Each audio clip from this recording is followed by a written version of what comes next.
நாகூரம்பட்டி பஞ்சாயத்துல திருநங்கைகளுக்கு இடம் ஒதுக்கி இருக்கிறாங்க. நாங்க எதிர்ப்பு தெரிவிச்சோம்.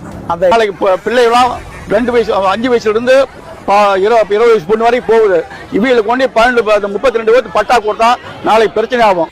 எதுல எல்லாம் ஒற்றுமையா இருக்காங்களோ இல்லையோ கிராம மக்கள் இதுலாம் ரொம்ப ஒற்றுமையா இருக்கீங்க. இது போன வாரம் நாமக்கல்ல நடந்தது, நேத்து செங்கல்பட்டுல நடந்திருக்கு. இது எல்லாமே வெவ்வேறு வருஷத்துல நடந்துகிட்டே இருக்கக்கூடிய விஷயம். நாங்க உங்க வீட்டுக்குள்ள வரணும்னு முயற்சி செய்யல, நாங்க எங்களோட வீட்டை கட்ட முயற்சி செய்யறோம்.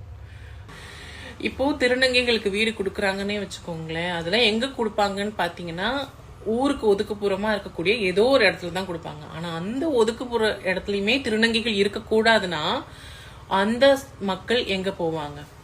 என் பக்கத்துல உட்காராத, நீ என் பக்கத்துல இருக்க முடியாது, எங்க ஊர்லயே இருக்க முடியாது அப்படின்னு சொல்றதெல்லாம் எவ்வளவு பெரிய சமூக பிரச்சனை.